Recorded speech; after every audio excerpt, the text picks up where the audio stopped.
बिस्मिल्लाहिर्रहमानिर्रहीम। अस्सलाम वालेकुम डियर स्टूडेंट्स, कैसे हो? हमारा आज का जो लेक्चर है वो एलएलबी के स्टूडेंट्स के लिए इंतहाई अहम लेक्चर है। पिछले काफ़ी दिनों में एलएलबी के बहुत से स्टूडेंट्स हमारे पास आए जो पार्ट 3, पार्ट 4, पार्ट 5 में थे, और एक ही क्वेश्चन मैक्सिमम लोगों ने पूछा कि सर जुडिशरी की तैयारी के लिए कितना अरसा चाहिए, हमें जुडिशरी की तैयारी कब से स्टार्ट करनी चाहिए, इसके लिए क्या क्या सब्जेक्ट, कौन कौन से सब्जेक्ट जिन पे हमें फोकस करना चाहिए। तो आज की इस वीडियो का मकसद उन तमाम लोगों को इन्फॉर्मेशन देना जो ये चाहते हैं कि वो आफ्टर कंप्लीशन ऑफ एलएलबी वो जुडिशरी में जाए। आप सब लोग जानते हैं कि एलएलबी के हवाले से अभी जो नया प्रोसीजर आया जिसमें एलएलबी 5 ईयर प्रोग्राम हुआ, तो उसमें 26 to 28 ईयर्स जो एज लिमिट है वो सेट की गई। और क्योंकि एलएलबी मॉर्निंग सिस्टम में हो गया और एक प्रॉपर रेगुलर तरीके से जब इसकी क्लासेस स्टार्ट हुई, तो इसका इफ़ेक्ट ये हुआ कि ज़्यादातर वो लोग जो फ्रेश एफएससी करके आते हैं या एफए करके आते हैं वो इसमें एडमिशन लेते हैं, और जब वो एडमिशन लेते हैं तो उनकी जनरल एज 18 से 24 ईयर्स, वैसे जो मैक्सिमम लिमिट अलाउ है वो 26 ईयर्स होती है। तो एलएलबी जब वो कंप्लीट कर लेते हैं तो उनके पास मार्जिन है, एज है डिफरेंट पोस्ट पे अप्लाई करने के लिए। इस हवाले से भी मैं आपको गाइड कर दूं, सिविल जज या मजिस्ट्रेट ये एक ही चीज़ है, इनके अलग इम्तिहानात नहीं होते। एक ही इम्तिहान में जो लोग सिलेक्ट होते हैं वो सिविल जज और मजिस्ट्रेट बनाए जाते हैं। एडीपीपी ये पब्लिक प्रोसिक्यूटर होता है। उसके अलावा कुछ लीगल इंस्पेक्टर्स, जैसे कि आजकल एक पोस्ट आई हुई है लीगल इंस्पेक्टर की पुलिस डिपार्टमेंट के हवाले से पंजाब पब्लिक सर्विस कमीशन के लिए। फिर एडी असिस्टेंट डायरेक्टर लीगल की पोस्ट। अगर मैं आप लोगों के लिए पोस्ट बताऊं तो एक लंबी लिस्ट क्रिएट हो जाएगी कि जिसमें एलएलबी के बाद आप लोग अप्लाई कर सकते हैं। फिर जब ये स्टेप क्लोज होता है, इसमें असिस्टेंट डायरेक्टर्स की नंबर ऑफ पोस्ट जो हर महीने आ रही होती है। फिर जब आप थोड़े से सीनियर हो जाएंगे तो एएसजे एडिशनल सेशन जज, DPG deputy prosecutor general, APG additional या असिस्टेंट प्रोसिक्यूटर जनरल, और इस किस्म की और बहुत सी पोस्ट। और फिर फर्दर लीगल एडवाइजर, बहुत से लीगल एडवाइजर के पोस्ट, हर कंपनी अपने लिए लीगल एडवाइजर रखती है पब्लिक प्राइवेट सेक्टर के अंदर। तो एलएलबी करने के बाद आप लोगों के पास एक बहुत बड़ा मैदान है जिसमें आप आगे अपने आप को एक्सेल कर सकते हैं। सवाल ये है कि कब से तैयारी शुरू की जाए। अगर मैं यहाँ पर आपको एज लिमिट्स बताऊं तो जनरली एडीपीपी में एज लिमिट जो सिविल जज में है वो 35 ईयर्स होती है, एडीपीपी 38 ईयर्स होती है। लीगल इंस्पेक्टर जैसे इस बार आया 32 ईयर है, एडी लीगल 32 से लेकर 35 ईयर्स है। असिस्टेंट डायरेक्टर की जो डिफरेंट पोस्ट होती है जनरली एज लिमिट 35 होती है, और यहाँ पे फिर एज लिमिट 45, और यहाँ पर एज लिमिट मोर देन, बाज़ औक़ात कुछ ऐसी पोस्ट होती है जिसमें मोर देन 45, मतलब हर वक्त कोई ना कोई ऐसी पोस्ट जिसके लिए आप एलिजिबल होते हैं वो आपके सामने मौजूद होती है। तैयारी कैसे करें, तैयारी कहाँ से करें? जब हम यहाँ पर सिविल जज की तैयारी करवाते हैं तो जनरली हम 6 महीने या 1 साल में तैयारी करवाते हैं, बट इस तैयारी करवाने के दौरान पिछले 2 से 3 साल में मुझे एक चीज़ का अंदाज़ा हुआ कि जितना लेंथी सिलेबस है, और अगर आप इसकी पासिंग रेशो को देख लें तो इसकी पासिंग रेशो क्या है, लोग सीएसएस को मुश्किल कहते हैं। 9000 10,000 स्टूडेंट सीएसएस में अपीयर होता है, 300 उसमें से पास हो जाता है। But on the other side judiciary के अंदर 5000 में से 150 पास नहीं होता, 10, 15, 20, 25 लोग पास हो रहे होते हैं। तो इसका मतलब है कि यहाँ पे पासिंग रेशो सीएसएस से इंतहाई ज़्यादा कम है। सीएसएस में अगर 1000 लोग अप्लाई करते हैं तो 30 लोग उसमें से पास हो जाते हैं, और जुडिशरी में अगर 1000 लोग अप्लाई करते हैं तो 3 लोग भी पास नहीं होते। रीज़न सबसे बड़ा यही है कि ये सिविल जज की तैयारी 1 साल की, 6 माह की हरगिज़ नहीं है। ये एक्चुअल उस 5 साल की तैयारी है जो आपने एलएलबी के दौरान किया। अब सवाल ये है, अक्सर लोग आते हैं जी एलएलबी, सर वो एलएलबी करके तैयारी शुरू करेंगे क्या? मेरा उनसे एक सवाल है, क्या सिविल जज की तैयारी एलएलबी से अलग है? क्या इसके सब्जेक्ट एलएलबी से अलग है? अगर आप एलएलबी में तैयारी शुरू करें तो आपका एलएलबी अच्छे तरीके से तैयार हो गया, साथ साथ सिविल जज की तैयारी हो गई। और अगर इन सब फील्ड से बढ़ के, जो मैं हमेशा कहता हूं कि किसी भी एलएलबी के स्टूडेंट के लिए, एलएलबी पास लड़के के लिए सबसे इंपॉर्टेंट चीज़ है वो प्रैक्टिस। अब वकालत करें, लेकिन सवाल फिर यही है कि वकालत करनी है तो किस पे फोकस करें, कौन सी चीज़ तैयार करें और कौन सी चीज़ तैयार ना करें। मैं आपको एक कंपैरिजन चार्ट तो चलिए आप लोगों के लिए थोड़ी सी आसानी कर देते हैं जनाब। आप लोगों को एक कंपैरिजन चार्ट देते हैं ताकि आपको पता चले कि जो बातें मैं आपको समझाना चाह रहा हूँ वो क्यों, क्या, कैसे, किस तरह। एक कंपैरिजन चार्ट देता हूँ मैं आप लोगों को।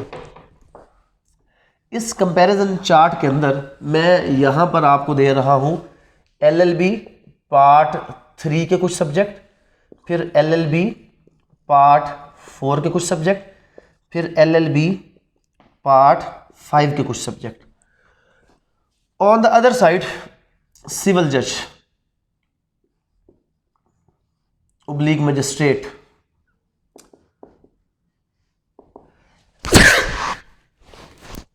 उसके कुछ सब्जेक्ट, ADPP के कुछ सब्जेक्ट, AD लीगल के कुछ सब्जेक्ट, इंस्पेक्टर लीगल के कुछ सब्जेक्ट्स। मैं ये आपको बताता हूँ, इनके सिलेबस आपके साथ डिस्कस करता हूँ। LLB part 3 law of contract और क्रिमिनल लॉ,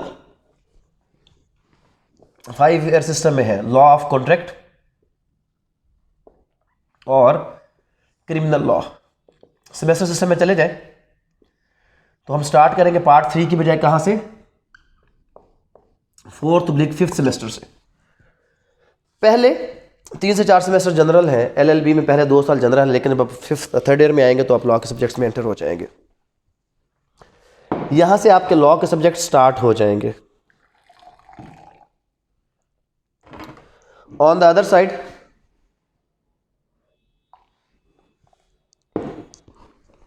साइड जब आप 5th सेमेस्टर या 4th सेमेस्टर में आते हैं तो आपके लॉ के सब्जेक्ट स्टार्ट हो जाते हैं। क्रिमिनल लॉ में क्या है, PPC है, general principles of criminal law है और हुदूद है। LLB पार्ट 4 में क्या है, LLB पार्ट 4 के अंदर कॉन्स्टिट्यूशन है, मुस्लिम पर्सनल लॉ है, constitution, Muslim personal law, local and special laws हैं, और उसके अलावा ट्रांसफर ऑफ प्रॉपर्टी, TOP में लिख रहा हूँ, transfer of property. LLB part 5 CRPC, CPC, QSO, उसके अलावा कुछ माइनर एक्ट्स। ये LLB पार्ट 3 से 5 तक। अगर हम सेमेस्टर सिस्टम की बात करें, सेमेस्टर 4 से 10 तक के ये सब्जेक्ट, ये आपका सिलेबस है LLB का। अब मैं अगर आपको बताऊं सिविल जज का सिलेबस, सिविल लॉ 1 का पेपर है पहला। सिविल लॉ 1 के पेपर में कॉन्ट्रैक्ट एक्ट है, तो ये कॉन्ट्रैक्ट एक्ट कहां से आया, ये आप LLB पार्ट 3 में लॉ ऑफ कॉन्ट्रैक्ट पढ़ के आ रहे हैं। सिविल लॉ 1 के अंदर कॉन्ट्रैक्ट के अलावा दूसरा सब्जेक्ट गार्डियन एंड वार्ड, जो आप गार्डियन एंड वार्ड को कहां पे पढ़ेंगे, मुस्लिम फैमिली लॉज के अंदर पढ़ेंगे। उसके बाद लिमिटेशन, और आपको पता है कि CPC के साथ हमेशा कौन सा सब्जेक्ट ऐड होता है, लिमिटेशन। तो आपने लिमिटेशन कहां पे पढ़ लिया, CPC के साथ पढ़ लिया। उसके बाद रेंटेड प्रेमिसेस और फैमिली लॉज, फैमिली लॉज और फिर rented premises. Rented premises local and special laws में पढ़ लिया। फैमिली लॉ ये आपने कहां पे पढ़ लिया, मुस्लिम पर्सनल लॉ के अंदर पढ़ लिया। दूसरा पेपर है सिविल लॉ 2 का। सिविल लॉ 2 के अंदर कौन कौन से ऐसे सब्जेक्ट है, CPC जो आपने यहां पे पढ़ लिया, जनरल क्लॉजेज एक्ट जो लीगल ड्राफ्टिंग के पेपर में आपने पढ़ लिया, और उसके बाद court fee act. Court fee act आपने माइनर एक्ट्स के अंदर पढ़ लिया, और स्पेसिफिक रिलीफ एक्ट SRA और land revenue act. Land revenue act local laws में आपने पढ़ लिया। स्पेसिफिक रिलीफ एक्ट डिफरेंट जो आपका सेमेस्टर सिस्टम है, 5th या 6th सेमेस्टर में ये चीज़ मौजूद है। फिर आ जाए जी क्रिमिनल लॉ। तीसरा पेपर जुडिशरी का क्या है? क्रिमिनल लॉ का, CRPC और इसमें PPC। जो आपने यहाँ पे CRPC पढ़ लिया और यहाँ पे आपने PPC पढ़ लिया। जनरल लॉ का पेपर आएगा और जनरल लॉ के पेपर में QSO, जो आपने पार्ट 3 में QSO जो है वो पढ़ लिया। कॉन्स्टिट्यूशन, यहां पर आपके पास एक सब्जेक्ट आएगा LLB पार्ट 4 के अंदर 5th 6th सेमेस्टर के अंदर, कॉन्स्टिट्यूशन। समझाना आप लोगों को क्या है जनाब? समझाना यही है कि जुडिशरी कुछ अलग से तो है ही नहीं। ADPP, CRPC, PPC, QSO। Legal inspector, CRPC, PPC, QSO। उसके बाद AD लीगल, CPC, QSO। जितनी भी पोस्ट ADA जो भी पोस्ट आएगी वो इन सब्जेक्ट से आएगी, इससे बाहर नहीं आएगी। और ये सारे सब्जेक्ट कहाँ पे है? LLB part 3, 4, 5। तो मैं ये मशवरा दूंगा कि अगर आप LLB पार्ट 3 में है या 4 में है या 5 में पहुंच चुके हैं और अगर आप सिविल जज बनना चाहते हैं तो हरगिज़ ये मत कहें कि जी हम बाद में जो LLB के बाद क्यों तैयारी करेंगे, अभी टाइम क्यों ज़ाया करेंगे। जब तक लफ्ज़ बा लफ्ज़ बेयर एक्ट को आप नहीं पढ़ेंगे आपकी तैयारी तो पॉसिबल ही नहीं है। अभी से लफ्ज़ बा लफ्ज़ बेयर एक्ट को पढ़ना शुरू करें। इस मकसद के लिए बहुत से लोग आए कि सर हमें क्या ज्वाइन करना चाहिए, आप हमारे लिए अलग से क्लास स्टार्ट कर दें। एक ऑप्शन मेरे पास भी यही था कि मैं आपको इम्तिहान की तैयारी करवाऊँ, 10-15 क्वेश्चन जो हम जनरली करते भी हैं at the end of the year, 10-15 important question से लोगों को तैयारी करवा देते हैं। बट ये उन लोगों के लिए जो सिर्फ कागज़ का टुकड़ा चाहते हैं, जो अपने अंदर कोई स्किल लाना चाहते हैं, कोई नॉलेज लाना चाहते हैं, उन लोगों के लिए हरगिज़ नहीं है। जो फ्यूचर में जज बनना चाहते हैं, जुडिशरी का एग्जाम देना चाहते हैं, किसी भी अच्छी पोस्ट पर जाना चाहते हैं, प्रैक्टिस में अच्छा नाम कमाना चाहते हैं, उन लोगों के लिए हरगिज़ 10-15 सवाल नहीं है। ये 3-4-5 साल LLB के इंतहाई ज़्यादा कीमती है। हरगिज़ इसको ज़ाया आप लोग मत करें। इस मकसद के लिए हमने क्या किया, जो हमारे पास बच्चे बार वो उसके लिए कर रहे थे, एक्सेस कर रहे थे कि सर हम क्या करें, तो हमने उनको यही मशवरा दिया कि बेटा आप तो ये सब्जेक्ट है जो आपके पार्ट 3, 4, 5 का हिस्सा है, आप जुडिशरी की क्लास में जब हम इनको पढ़ा रहे हैं आप उस लेवल पर जाकर इसको एक बार पढ़ लें। पेपर तो पास होना ही होना है, लेकिन जब आप फ्यूचर की जुडिशरी की तैयारी करेंगे तो आप ऑलरेडी उस चीज़ को पीसफुल तरीके से पढ़ चुके होंगे, तो आपको कोई भी मसला किसी भी किस्म का नहीं आएगा। तो जो लोग पार्ट 3 में है वो एटलीस्ट कॉन्ट्रैक्ट और क्रिमिनल लॉ को जुडिशरी के लेवल पे जाके पढ़े। पार्ट 4 वाले constitution, Muslim personal law, local and special law, transfer property Sindh के लिए जुडिशरी के लेवल पे जाके पढ़े। पार्ट 5 वाले लोग CRPC, CPC, QSO, limitation, minor act. मैं तो ये हमेशा सजेस्ट करूंगा कि अगर आप लेट हो गए पार्ट 5 में तो आप लेट नहीं हुए। पार्ट 5 के लोगों को हर हाल में तैयारी जो है वो जुडिशरी के लेवल पे जाके करनी चाहिए। अगर आप इस तरह तैयारी करेंगे तो आप कामयाब हो सकते हैं, अदरवाइज कामयाबी थोड़ी सी मुश्किल है।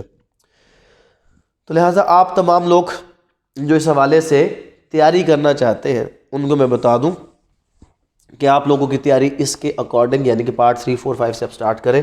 इस मकसद के लिए कल इंशाल्लाह 1 दिसंबर से हम क्लास स्टार्ट कर रहे हैं कि जहां पर PPC, CRPC और डिफरेंट सब्जेक्ट्स हम स्टार्ट कर रहे हैं, ताकि वो लोग जो अभी से इस तैयारी को कंटिन्यू करना चाहते हैं वो आए, कंटिन्यू करें।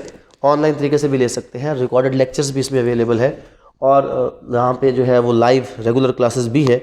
बट ये सब कुछ इसलिए है कि आप इसके ऊपर ज़्यादा से ज़्यादा एफर्ट करें और अपनी जो टेक्निकल और जो लीगल स्किल्स है, जो एक्सपर्टाइज़ है आपके सब्जेक्ट के हवाले से, उसको आप स्ट्रॉन्ग करें ताकि आने वाले वक्त में आप लोगों को फ़ायदा हो। अगर इसके हवाले से मज़ीद कोई सवाल है तो आप पूछ सकते हैं। मज़ीद हमने जो हमारे स्टूडेंट्स हैं डिफरेंट कॉलेज से आ रहे थे, अकेडमी के अंदर हमने उनके लिए पर्टिकुलरली कोर्सेज स्टार्ट किया प्रैक्टिस के हवाले से, ताकि आप लोग प्रैक्टिस सीख सकें। आपको अभी से पता चले कि ये प्रैक्टिस क्या होती है और प्रैक्टिस में जाकर आपने किस तरह किन स्टेजेस से गुजरना है, लीगल ड्राफ्टिंग क्या होती है, उसके लिए तमाम चीज़ें प्रैक्टिकली सिखाने के लिए हमने इंशाल्लाह कल से इस क्लास का आगाज़ कर रहे हैं, ताकि आप लोग इस हवाले से भी ये क्लास ले सकें। और नेक्स्ट मंथ से इंशाल्लाह हर सैटरडे को हमने कंसल्टेशन डे रखा है कि जहाँ पर हमने जो लॉ के स्टूडेंट्स हैं उनकी कंसल्टेशन कि आपके लिए कौन सी चीज़ उस तबीयत के मुताबिक, उसके मिजाज के मुताबिक, उसके रिसोर्स के मुताबिक कौन सा आगे फील्ड आपको सूट करेगा, या अगर किसी पर्टिकुलर फील्ड के हवाले से आपको इन्फॉर्मेशन चाहिए तो हम हर सैटरडे एक online consultation and physical consultation का सेशन स्टार्ट कर रहे हैं कि जहाँ पर आप तमाम लोग अपने तमाम जो क्वेश्चन हैं वो हमसे पूछ सकते हैं। मैं ये चाहता हूँ कि हमारे जो लॉ के स्टूडेंट्स हैं, आप लॉ कर रहे हैं, आपको नहीं पता ये बहुत बेहतरीन फील्ड है, बहुत बड़ी फील्ड है, अब आपने इससे फ़ायदा कैसे उठाना है ये हम इंशाल्लाह आपको टाइम टू टाइम गाइड करते रहेंगे। अगर फर्दर कोई क्वेश्चन हो तो आप लोग मुझसे पूछ सकते हैं। Thank you very much. अस्सलाम वालेकुम।